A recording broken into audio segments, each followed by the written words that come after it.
Corporate farming کے لیے lease پر زمین لیں گے، اور اس سے روزگار کو، فوڈ سیکیورٹی کو، اور جو جدید پریکٹسز ہیں فارمنگ کی ان کو فروغ ملے گا۔ اور ہم سمجھتے ہیں کہ پنجاب اس میں انشاءاللہ جیسے اس کو فروغ ملے گا، ہم فارمنگ کے اندر سیلف سفیشینٹ ہوں گے اور فوڈ سیکیورٹی کے لیے بہت اچھا قدم ہوگا۔ اس کے علاوہ پنجاب سہولت بازار اتھارٹی ایکٹ 2021 کی منظوری بھی دے دی گئی ہے، جو کہ اسمبلیوں میں پیش ہوگا، اور اس میں پنجاب میں مستقل بنیادوں پر بڑی تعداد میں سہولت بازار قائم کیے جائیں گے، جہاں پر عوام کو سستے داموں جو اشیاء ہیں وہ دی جائیں گی، اور اس اتھارٹی کے چیئرمین وزیر اعلیٰ ہوں گے، اور وائس چیئرمین جو ہوں گے وہ صوبائی وزیر صنعت وہ ہوں گے، اور یہ اتھارٹی جو ہے تحصیل کی سطح تک جو سہولت بازار ہے ان کے قیام کو دیکھے گی۔ اس کے علاوہ ایک اور بہت اہم قدم جو کل لیا گیا ہے وہ پنجاب کابینہ نے Punjab private schools regulatory authority کے قیام کی منظوری دی ہے۔ یہ بھی پیش ہوگا اسمبلی میں، اور یہ اتھارٹی جو ہے وہ پرائیویٹ سکولوں کو ریگولیٹ کرے گی، اور پرائیویٹ سکول کے طلباء، والدین، اساتذہ شکایت کے ازالے کے لیے اس اتھارٹی کو رجوع کر سکیں گے، اور اس اتھارٹی کے ایکٹ کو بنانے کے لیے ہم نے پرائیویٹ سیکٹر کو انگیج کیا ہے اور ان سے مشاورت کی ہے، اور ان کی کنسلٹیشن سے یہ بنایا گیا ہے تاکہ تمام سٹیک ہولڈرز کی مرضی اس کے اندر شامل ہو۔ اس کے علاوہ ایڈیشنل چیف سیکرٹری صاحب کی سربراہی میں ایک کمیٹی قائم کی گئی تھی، اور اس نے کچھ سفارشات دی تھیں۔ ان کی روشنی میں مختلف جو پوسٹ تھیں ان کو اپ گریڈ کرنے کی بھی منظوری دے دی گئی ہے، اور اس میں تمام محکموں کے جو ٹیلی فون آپریٹرز ہیں ان کی اسامیاں بھی اپ گریڈ ہوں گی۔ محکمہ جیل خانہ جات اور دیگر محکموں نے بھی کافی ساری سفارشات دی تھیں جو منظور کر دی ہیں، اور جن محکموں کی سفارشات نہیں آئیں ان کو ہدایت کی گئی ہے کہ وہ بھی جلد از جلد کابینہ میں اس ضمن میں اپنی سفارشات پیش کریں۔ اس کے علاوہ پنجاب میں الیکٹرک گاڑیوں کے ٹوکن ٹیکس پہ 95% جو استثناء ہے اس کو دینے کی منظوری دے دی گئی ہے، کیونکہ ہم چاہتے ہیں کہ پنجاب میں جو الیکٹرک کارز ہیں، الیکٹرک وہیکلز، ان کو پروموٹ کیا جائے، اور اس سے آپ کو پتہ ہے کہ ہمارا جو ایک موسمی مسئلہ ہوتا ہے فضائی آلودگی کا، اسموگ کا، اس کو حل کرنے میں بھی مدد ملے گی۔ تو یہ انسینٹیو جو ہے جنرس انسینٹیو، یہ بھی پنجاب کابینہ نے اس کی منظوری دی ہے۔ اس کے علاوہ اور بہت ساری اور چیزیں ہیں جو اس ضمن میں شامل تھیں، اور میں بڑی کوئکلی آپ کو وہ بتاتا جاتا ہوں۔ University of health sciences Lahore کے وائس چانسلر کی تعیناتی کے لیے سرچ کمیٹی اور اہلیت کا معیار طے کرنے کے لیے جو معاملہ تھا وہ کابینہ نے محکمہ قانون کو اس کے سپرد کیا ہے۔ اس کے علاوہ پنجاب کابینہ نے ریگولرائزیشن آف سروس ایکٹ 2018 میں ترمیم کی منظوری بھی دے دی ہے، اور اس کے اندر بعض محکموں کے کانٹریکٹ ملازمین جو ہیں ان کو مستقل کرنے کے لیے جو قواعد و ضوابط تھے اس میں بھی ترمیم کی منظوری دی ہے۔ عدالتی احکامات کی روشنی میں جو ہمارے آوارہ کتوں کی برتھ کنٹرول پالیسی تھی اس کی منظوری بھی دے دی گئی ہے، تاکہ ہمارے جو شہر ہیں، ہماری سڑکیں ہیں، ان کو ڈاگ بائٹ سے سیف بنایا جائے، اور اس طرح کے کئی معاملات بھی پہلے آپ کو پتہ ہے خبروں میں آئے تھے۔ Punjab road safety authority act 2020 کی منظوری بھی دے دی گئی ہے۔ پنجاب ڈرگ رولز 2007 میں ترامیم کی منظوری بھی دی گئی ہے، اور جو رواں مالی سال 2021-22 ہے اس میں جو ہمارے کموڈٹی آپریشن ہیں ان کو جو فائنینشیل مدد چاہیے تھی اس کے حوالے سے ٹیکنیکل اور ضمنی گرانٹ کی منظوری بھی دے دی گئی ہے۔ اسی طرح اسی رواں مالی سال کے دوران امپورٹڈ شوگر پر مارک اپ اور سبسڈی کے لیے بھی ضمنی گرانٹ کی منظوری دی گئی ہے۔ پنجاب کابینہ نے یہ بھی منظوری دی ہے کہ پنجاب میں جو ٹیکنیکل اور ووکیشنل ٹریننگ سیکٹر ہے اس کو جدید خطوط پر استوار کیا جائے، اور تمام ادارے جو ہیں ان کو ایک پلیٹ فارم کے تحت کرنے کا اصولی فیصلہ بھی کیا گیا ہے۔ اس کے علاوہ جو ڈسٹرکٹ کنزیومر پروٹیکشن کونسل ہے ان کی تشکیل نو بھی کی جائے گی، اور اس کی منظوری بھی دے دی گئی ہے۔ پنجاب ایگزامینیشن بزنس رولز 2021 کی منظوری بھی دے دی گئی ہے۔ سیکنڈری ایجوکیشن میں وسیلہ تعلیم پروگرام کا دائرہ کار وسیع کیا جائے گا، اور اس کے علاوہ رواں مالی سال میں جو کفایت شاری کے اقدامات ہیں اس کی منظوری بھی پنجاب کابینہ نے دی ہے۔ اس کے علاوہ کئی اور فیصلے ہیں۔ ہمارے جو پولیس کے ایس ایچ اوز ہیں ان کو ڈرائنگ اینڈ ڈسپرزنگ آفیسر کی جو پاورز ہیں وہ دے دی گئی ہیں، مالی اختیارات، تاکہ وہ اپنا نظام جو تھانے کا ہے بہتر طریقے سے چلا سکیں۔ اور اس کے علاوہ پولیس میں جو اکاؤنٹنٹس کی پوزیشن ہے BS 14 میں اس کی 720 اسامیوں کی منظوری بھی دی گئی ہے. ان کلاسیفائڈ فارسٹ کو پروٹیکٹڈ فارسٹ قرار دینے کا فیصلہ کیا گیا ہے. نمل جھیل کو تحفظ کے لیے ویٹ لینڈ جو قرار دینے کی منظوری بھی ہو گئی ہے. اور Punjab wildlife protection preservation conservation and management جو ترمیمی ایکٹ 2007 ہے، اس میں جو نایاب نسل کے پرندے ہیں ان کی حفاظت کے لیے ان کو بھی فرسٹ شیڈیول سے تھرڈ اور فورتھ سے بھی تھرڈ شیڈیول میں منتقل کرنے کی منظوری دے دی گئی ہے. اس کے علاوہ ٹلا ریزرو فارسٹ کوٹلا جوگیاں کو بھی نیشنل پارک قرار دینے کی منظوری دی گئی ہے. جوڈیشل کمپلیکس مری کے حوالے سے کوئی اراضی کی توسیع کا مسئلہ تھا، جس کا معاملہ وزارتی کمیٹی کو دیا گیا ہے، اور salt range nature reserve complex کے قیام کی منظوری دے دی گئی ہے. اور کوٹ ادو کے موضع گجرات میں ماڈل پولیس اسٹیشن اراضی سینٹر اور ریسکیو 1122 اسٹیشن کے قیام کے لیے بھی کنال کی جو منتقلی تھی 4 کنال کی زمین کی وہ بھی دے دی گئی ہے. اس کے علاوہ بہت سارے چھوٹی چھوٹی فیصلے ہیں جو آپ کو پریس ریلیز میں ہم دے دیں گے. اور اس کے علاوہ کئی ایسی رپورٹس تھی، پرانی آڈٹ رپورٹس اور باقی چیزیں جن کی منظوری بھی دے دی گئی ہے.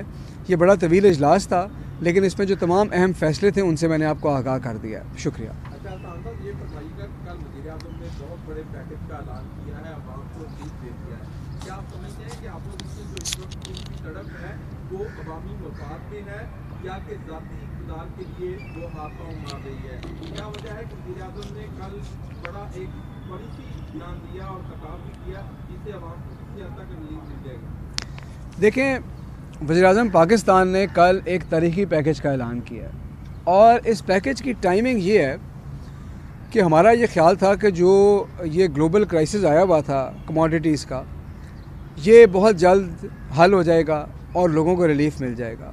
لیکن جو جیو پولیٹیکل حالات ہیں وہ سب کے سامنے ہیں، اور تیل کی قیمتیں بڑھ رہی ہیں، اور اس سے یہ بات ظاہر ہوتی ہے کہ بہت جلد یہ جو گلوبل ویو ہے یہ نیچے نہیں آنے والی.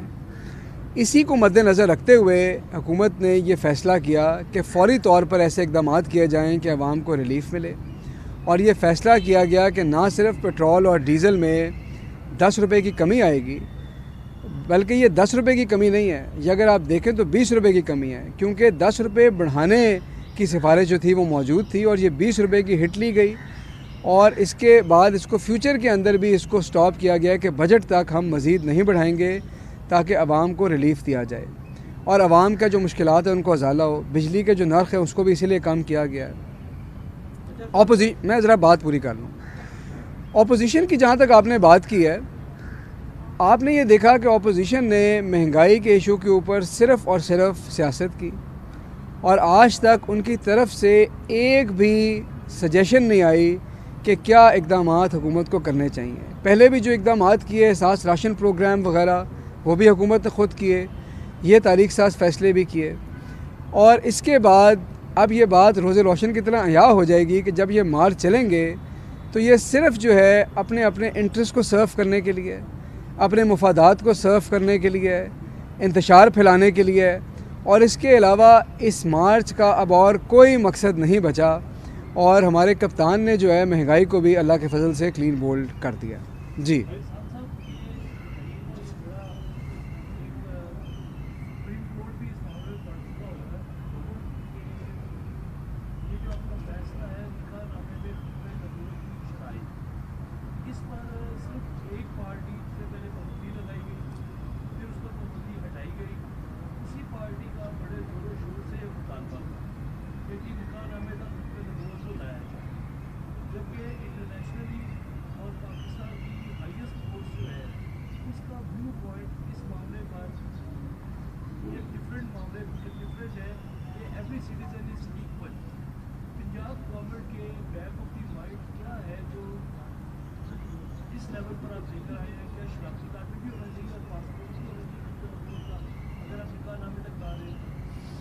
دیکھیے، بڑا سینسٹیو ایشو ہے.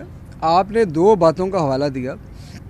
میں آپ کو یہ بتاؤں کہ بالکل قانون کی نظر میں، آئین کی نظر میں تمام شہری برابر ہیں، اور اس میں کسی قسم کا کوئی شک و شبہ نہیں ہے. دوسری بات یہ ہے کہ ہماری جو مائنورٹیز ہیں ان کے حقوق کے لیے بھی ہم ان کے ساتھ کھڑے ہیں.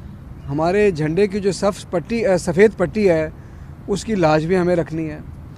لیکن یہ ضرورت اس لیے پڑی کہ یہ جو نکاح تھا یہ Punjab Muslim family laws ordinance کے حوالے سے تھا، اور مسلمان ہونے کی جو ڈیفینیشن ہے اس پہ ہمیں بڑی کلیئرٹی ہے کہ ختم نبوت جو ہے مسلمان ہونے کے لیے ہمارے فیتھ کا ایک امپورٹنٹ پارٹ ہے، اور اسی لیے اس نکاح نامے میں اگر آپ نے اسلامک لاز کے حوالے سے نکاح کرنا ہے تو آپ نے یہ ثابت کرنا ہے کہ آپ اس مسلمان ہیں اور اپنے جو یقین اور ایمان کے تمام تقاضے ہیں وہ پورے کرتے ہیں۔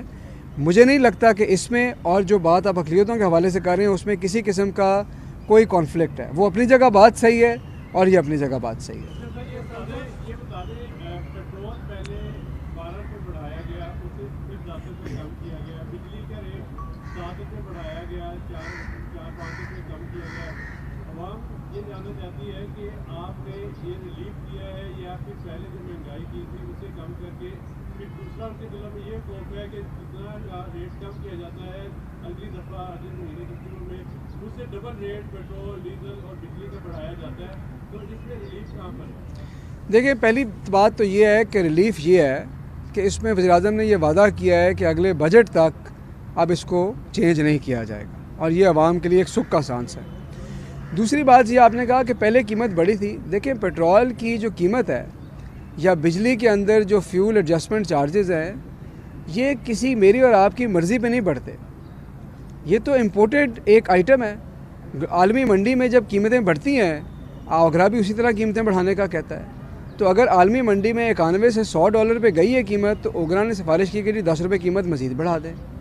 وزیر اعظم نے یہ فیصلہ کیا کہ نہ صرف وہ 10 روپے نہیں بڑھانے بلکہ اس قیمت سے بھی 10 روپے کم کرنے ہیں۔ یہ فائنینشیل ہٹ ہے، یہ ایک مشکل فیصلہ ہے جو وزیر اعظم نے کیا ہے عوام کی فلاح کے لیے، اور یہ انشاءاللہ اس فیصلے پہ ہم قائم رہیں گے۔ اور پہلے جو بڑھتے رہے ہیں وہ تو عالمی منڈی کے جو فیصلے تھے، جو تیل کی قیمتیں اس کی لائن میں بڑھتے رہے ہیں، اگر وہ ابھی مزید اوپر جائے گی تو ہمیں مزید اس کے اندر پیسے ڈالنے پڑیں گے، لیکن انشاءاللہ ہماری پہلی ترجیح ہے عوام کی آسانی، اور ہم اس سے پیچھے نہیں ہٹیں گے، اور عوام کے اس مشکل وقت میں عوام کے ساتھ کھڑے ہیں۔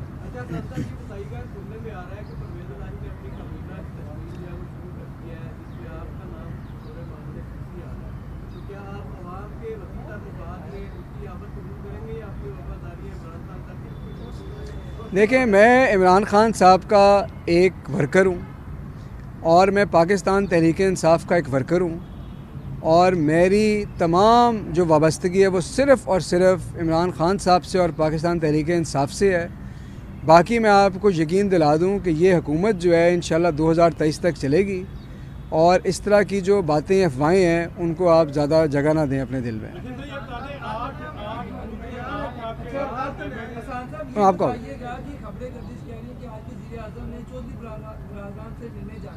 کیا وجہ ہے کہ اب وزیر اعظم جو ہے دادی سے ملنے جا رہے ہیں، جو اپوزیشن کی ملاقاتیں ہوئی تھی اس وجہ سے جا رہے ہیں یا کوئی اور وجہ ہے؟ دیکھیں وزیر اعظم کا جو اسکیجول ہے وہ تو وزیر اعظم ڈیسائیڈ کرتے ہیں، ٹھیک ہے۔ یہ کہنا کہ جی پہلے کب کرتے ہیں آج کیا کرتے ہیں اس کا جواب تو میرے پاس نہیں ہے، لیکن میں آپ کو ایک اصولی بات اس کے اوپر بتا دوں، یہ پہلے بھی کیا ہے اور یہ ہر دفعہ آتی ہے کہ ہمارے اتحادی ہمارے ساتھ کھڑے ہیں۔ ساتھ کھڑے ہونے کا مطلب یہ ہے کہ ہمیں مختلف چیزوں پہ وہ فیڈ بیک بھی دیتے ہیں، اختلاف رائے بھی ہوتی ہے، مشاورت بھی ہوتی ہے، اس کے بعد ہم ایک پیج پہ بھی آتے ہیں، اور یہ ایک مستقل عمل ہے۔ یہ عمل جو ہے پچھلے 3.5 سال سے جاری ہے، آج بھی جاری و ساری ہے، اور انشاءاللہ 2023 تک ایسے ہی یہ بات آگے چلے گی، مل جل کے آگے چلیں گے۔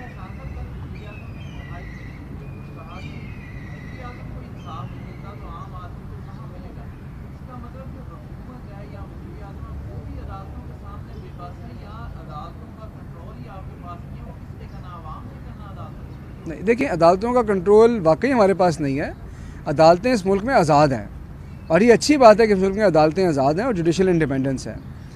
بات یہ ہے کہ ہمارا جو سسٹم آف جسٹس ہے وہ بروکن ہے، اس میں کسی کو کوئی شک نہیں ہے، اور اس کا کچھ چیزیں جو ہیں وہ حکومت کے پاس ہوتی ہیں، جہاں پہ واچ اینڈ وارڈ ہے، جہاں پہ انویسٹیگیشن ہے، جہاں پہ پروسیکیوشن ہے، اور کچھ چیزیں عدالتوں کے پاس ہیں جہاں پہ ٹرائل آتا ہے، اور لوگ جو ہیں وہ انصاف کے حصول کے لیے بہت عرصہ جو ہے ان کو دھکے کھانے پڑتے ہیں۔ تو اس سسٹم کو ہمیں ریفارم کرنے کی ضرورت ہے، اور وزیر اعظم صاحب نے صحیح کہا کہ جس ملک میں وزیر اعظم کو انصاف کے حصول میں اتنا وقت لگے گا وہاں عام شہری کیا کرے گا. تو ہمیں اس سسٹم کو ٹھیک کرنا ہے. جو چیزیں حکومت کے پاس ہیں ان کو اپنے اینڈ پہ ٹھیک کرنا ہے. جو چیزیں عدالتوں کے پاس ہیں، اعلیٰ عدالتوں کے پاس، ان کے ساتھ مل کے اس سسٹم کو ٹھیک کرنا ہے. لیکن اس بات سے کسی کو اختلاف نہیں کہ ہم نے جو ایکسیس ٹو جسٹس کو اس ملک میں امپروو کرنا ہے. جی